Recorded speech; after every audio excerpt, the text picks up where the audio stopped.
ഇതൊക്കെയാണ് cinema. National അല്ല, international level സാധനം. പിന്നെ ധനുഷ്, എന്റെ പൊന്നു ഭാഗ്യങ്ങൾ, എന്ത് മനുഷ്യനാണ്. പിന്നെ നെഗറ്റീവായിട്ട് പടത്തിന് മെയിൻ ആയിട്ട് ഒരു സാധനമുണ്ട്. ഏതൊക്കെ ഡിപ്പാർട്ട്മെന്റ് എടുത്തു കഴിഞ്ഞാലും പീക്ക് പീക്ക് പീക്ക് സാധനം. രശ്മിക്ക്, നാഗാർജുനൊക്കെ എന്റെ മോനെ. അങ്ങനെ ഒരുപാട് നാളുകൾക്ക് ശേഷം ധനുഷിന്റെ ഒരു സിനിമ തിയേറ്ററിൽ വന്നിരിക്കുകയാണ്, കുബേര. ഇത് സത്യം പറഞ്ഞു കഴിഞ്ഞാൽ ഒരു തെലുങ്ക് ഡയറക്ടറുടെ സംവിധായകന്റെ ഒരു സിനിമയാണ്. അതുപോലെ തന്നെ മെയിൻ ആയിട്ടുള്ള എല്ലാ കാസ്റ്റുകളും ഷൂട്ട് ചെയ്തതും തെലുങ്ക് തന്നെയാണ്. ഡബ് ചെയ്തിട്ടുള്ളത് തമിഴിലേക്ക് ഡബ് ചെയ്തിട്ടാണ് വന്നിരിക്കുന്നത്. ഫസ്റ്റ് ഒരു കാര്യം ഓപ്പൺ ആയിട്ട് പറയാം. ഇതിന്റെ ഇപ്പൊ പോസിറ്റീവ് നെഗറ്റീവ് അല്ലെങ്കിൽ ഇന്ന കാര്യം നല്ലത്, ഇന്ന കാര്യം മികച്ചത്, ഇന്നത് ബാഡ്, ഇന്നത്തെ സംഭവം വേസ്റ്റ്, അങ്ങനെ ഒരു കമ്പാരിസൺ നടത്താമെന്ന് ഞാൻ നിൽക്കുന്നില്ല. നിങ്ങൾ ഒറ്റ വാക്കിൽ പറഞ്ഞു വെച്ച് കഴിഞ്ഞാൽ നമ്മളിപ്പോൾ ഒരു മാസ് അടിപ്പടം അല്ലെങ്കിൽ കൊമേഴ്ഷ്യൽ എന്റർടൈൻമെന്റ് പടം ഒരു തിയേറ്ററിൽ പോയി കണ്ടു കഴിഞ്ഞാൽ കിട്ടുന്ന ഒരു സംഭവം, ഒരു തിയേറ്ററിക്കൽ എക്സ്പീരിയൻസ്. അതേ ഒരു സാധനം ഒരു ഇമോഷണൽ ഡ്രാമ ഒരു സിനിമ കണ്ടിട്ട് കിട്ടിക്കഴിഞ്ഞാൽ എങ്ങനെയായിരിക്കും ആ ഒരു സ്റ്റേറ്റ് ഓഫ് മൈൻഡ്? അതാണ് സത്യം പറഞ്ഞാൽ ഇപ്പോൾ ഉള്ളത്.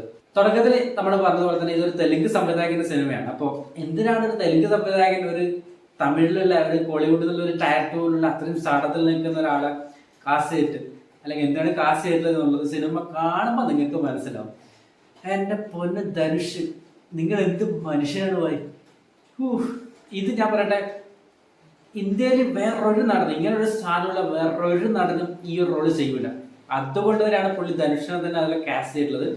കാരണം ഇതിൽ പുള്ളിയുടെ ഇൻട്രോ സീൻ ഉണ്ട്. ഒരു നടനും വേറൊരു നടനും ഇങ്ങനൊരു ഇൻട്രോ സീൻ ഒരിക്കലും ആക്സെപ്റ്റ് ചെയ്യില്ല. ആ ലെവലിലാണ് ആ ഇൻട്രോ സീൻ തന്നെ.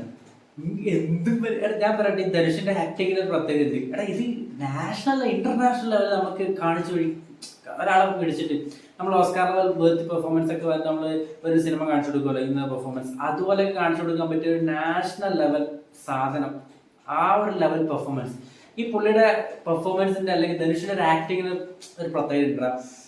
ഞാൻ ശ്രദ്ധിച്ചിട്ടുണ്ട്, സട്ടിലായിരിക്കും. അതായത് നമ്മളിപ്പോൾ പറയട്ടെ, ഒരു ഡയറക്ടർ വന്നിട്ട് പറയുകയാണ് ഇങ്ങനെ ഒരു സീൻ ഉണ്ട്, ഇതാണ് നമ്മൾ ചെയ്യേണ്ടത് എന്ന് പറഞ്ഞു കഴിഞ്ഞാൽ അത് ഒരാൾ നമ്മൾ പെർസീവ് ചെയ്തിട്ട് ബ്രെയിനിൽ കൊണ്ടുപോയിട്ട് പെർസീവ് ചെയ്ത് ഇങ്ങനെ സംഭവം ആണ് ആക്ട് ചെയ്യേണ്ടതെന്നുള്ള സംഭവം നമ്മൾ കൊടുക്കണ്ടേ. ഇതിപ്പോൾ ഇതിൽ പുള്ളിയുടെ ഒരു ക്യാരക്ടർ എന്ന് പറഞ്ഞു കഴിഞ്ഞാൽ നിങ്ങൾക്കറിയാം, ഒരു ബെഗർ എന്നുള്ളൊരു സംഭവമാണ്, പിച്ചക്കാരൻ എന്നുള്ള സംഭവത്തിലാണ് ഒരു ക്യാരക്ടർ വരുന്നത്. അതിൽ തന്നെ നത്തിങ് ഞാനത് പറയുന്നില്ല. അതൊക്കെ പറഞ്ഞു കഴിഞ്ഞാൽ ഞാൻ പറഞ്ഞല്ലോ, കൂടുതലായിട്ട് അതിനെക്കുറിച്ച് പറയുന്നില്ല. ഈച്ച് ആൻഡ് എവറി ഡിപ്പാർട്ട്മെന്റ്, നമുക്കൊരു സിനിമയുടെ പില്ലർ എന്ന് പറയുന്നത് direction, camera, editing, music, acting, ഈ ഒരു പില്ലേഴ്സാണ്. ഇത് എല്ലാം ഒരുപോലെ ഒന്നിനൊന്നും മെച്ചായിട്ട് നിൽക്കുന്നുണ്ടെന്നുണ്ടെങ്കിൽ എങ്ങനെ ഉണ്ടാവും സിനിമ? അതാണ് സാധനം. 3 മണിക്കൂർ അടുപ്പിച്ചിട്ട് സിനിമയ്ക്ക് ഡ്യൂറേഷൻ ഉണ്ട്. അപ്പോൾ ഞാൻ നേരത്തെ പറഞ്ഞതുപോലെ തന്നെ നെഗറ്റീവായിട്ട് എന്തെങ്കിലുമൊക്കെ ഉണ്ടോ എന്ന് ചോദിച്ചു കഴിഞ്ഞാൽ അതെനിക്കൊരു നെഗറ്റീവായിട്ട് തോന്നുന്നത്. അതായത് സിനിമയിലേക്ക് കയറാൻ കുറച്ചൊരു സമയം നമ്മൾ കൊടുക്കണം. ആ ഒരു സംഭവം സിനിമയുടെ പേസും ആ ഒരു സമയം ഞാൻ പറഞ്ഞത് ഇമോഷണൽ ഡ്രാമയാണ്.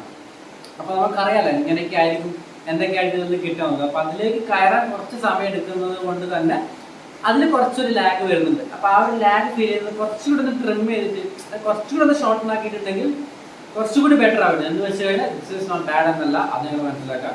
റൈറ്റിങ്ങിന്റെ പവർ, അതായത് ഒരു ക്യാരക്ടറിന്റെ ഡെപ്ത്, അതിന്റെ ആർക്ക്, അതിന്റെ ഇമോഷൻ, അങ്ങനെ ഓരോ ക്യാരക്ടർ അവരുടെ ഇന്റർ കണക്ഷൻസ്, ആ ഹോൾ സ്ക്രീൻ പ്ലേയിലേക്ക് വരുന്ന സമയത്ത് എഡിറ്റിംഗ് ടൈമിൽ എത്തിക്കഴിഞ്ഞാൽ സീൻ അറേഞ്ച് ചെയ്തിട്ടുള്ള സിനിമ ആക്കിയിട്ടുള്ള സംഭവം മാൻ പക്ക പക്ക പക്ക.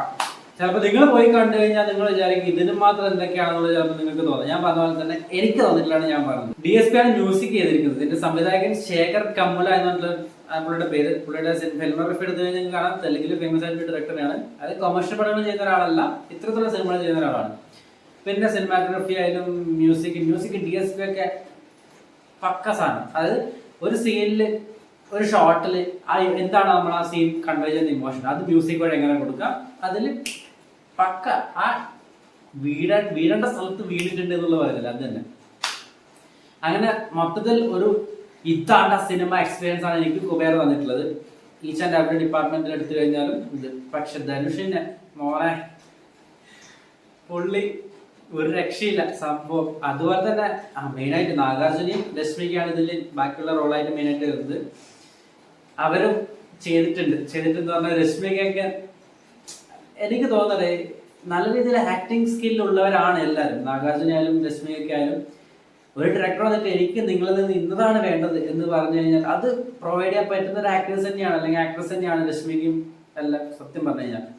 അപ്പൊ ഇതിൽ വലിയൊരു സംഭവമായിട്ട് അഭിനയിച്ച് മാരകമാക്കി വെച്ചിട്ടുണ്ട് എന്നുള്ളതല്ല, പക്ഷെ വന്ന സീനിൽ ആ വരുന്ന സീനുകളിലൊക്കെ എന്താണ് കൊടുക്കേണ്ടത്, ആ ക്യാരക്ടർ എന്താണോ അത് മനസ്സിലാക്കിയിട്ട് പെർഫോം ചെയ്തിട്ടുണ്ട്. ഒരു മെച്യൂരിറ്റി പെർഫോമൻസ് എന്ന് എനിക്ക് തോന്നി. നാഗാർജുന അതുപോലെ തന്നെ രശ്മിക മന്ദാന രണ്ടുപേരും നല്ല രീതിയിൽ എന്താണ് ആ ഒരു ക്യാരക്ടർ, രണ്ട് ക്യാരക്ടേഴ്സും സപ്പോർട്ടിങ് ആവേണ്ട സമയത്ത് സപ്പോർട്ടിങ് ആയാലും ആ ഒരു ക്യാരക്ടർ സ്റ്റോറിനെ ഡ്രൈവ് ചെയ്യേണ്ട സമയത്ത് അതിന് കൃത്യമായിട്ട് മെച്യൂരിറ്റി കാണിച്ചുകൊണ്ട് അഭിനയിച്ച് ആ സ്റ്റോറിനെ കൃത്യമായിട്ട് പിടിച്ചു നിർത്തിയിട്ടുണ്ട് പെർഫോമൻസ് വഴി. അതാണ് എനിക്ക് തോന്നിയിട്ടുള്ളത്. സോ അങ്ങനെ മൊത്തത്തിൽ ഒരു ഗംഭീര എക്സ്പീരിയൻസ് ആയിട്ട് എനിക്ക് തോന്നിയിട്ടുണ്ട്. നെഗറ്റീവായിട്ട് ഞാൻ പറഞ്ഞതുപോലെ തന്നെ ഒരു ഡ്യൂറേഷൻ ഒരു പ്രശ്നം വന്നിട്ടുണ്ടായിരുന്നു. പിന്നെ ഇല്ല, അങ്ങനെ എടുത്തു പറയാൻ പെട്ടെന്ന് എനിക്ക് മൈൻഡിലേക്ക് ഒന്നും വരുന്നില്ല. ചിലപ്പോൾ നിങ്ങൾ കഴിയുന്നുണ്ടെങ്കിൽ കമന്റ് ബോക്സ് ഇട്ട് അറിയിക്കാം. ഓക്കെ, അപ്പോൾ എന്തായാലും വേർത്ത് വാച്ച് ആയിരിക്കും. തിയേറ്ററിൽ നല്ലൊരു അറ്റ്മോസ്ഫിയറിൽ നല്ലൊരു 4K ഡോൾബി അറ്റ്മോസ്ഫിയറിൽ പോയി കഴിഞ്ഞാൽ പക്ക സാധനം, ടോപ്പ് നോച്ച് സാധനം. ഓക്കെ.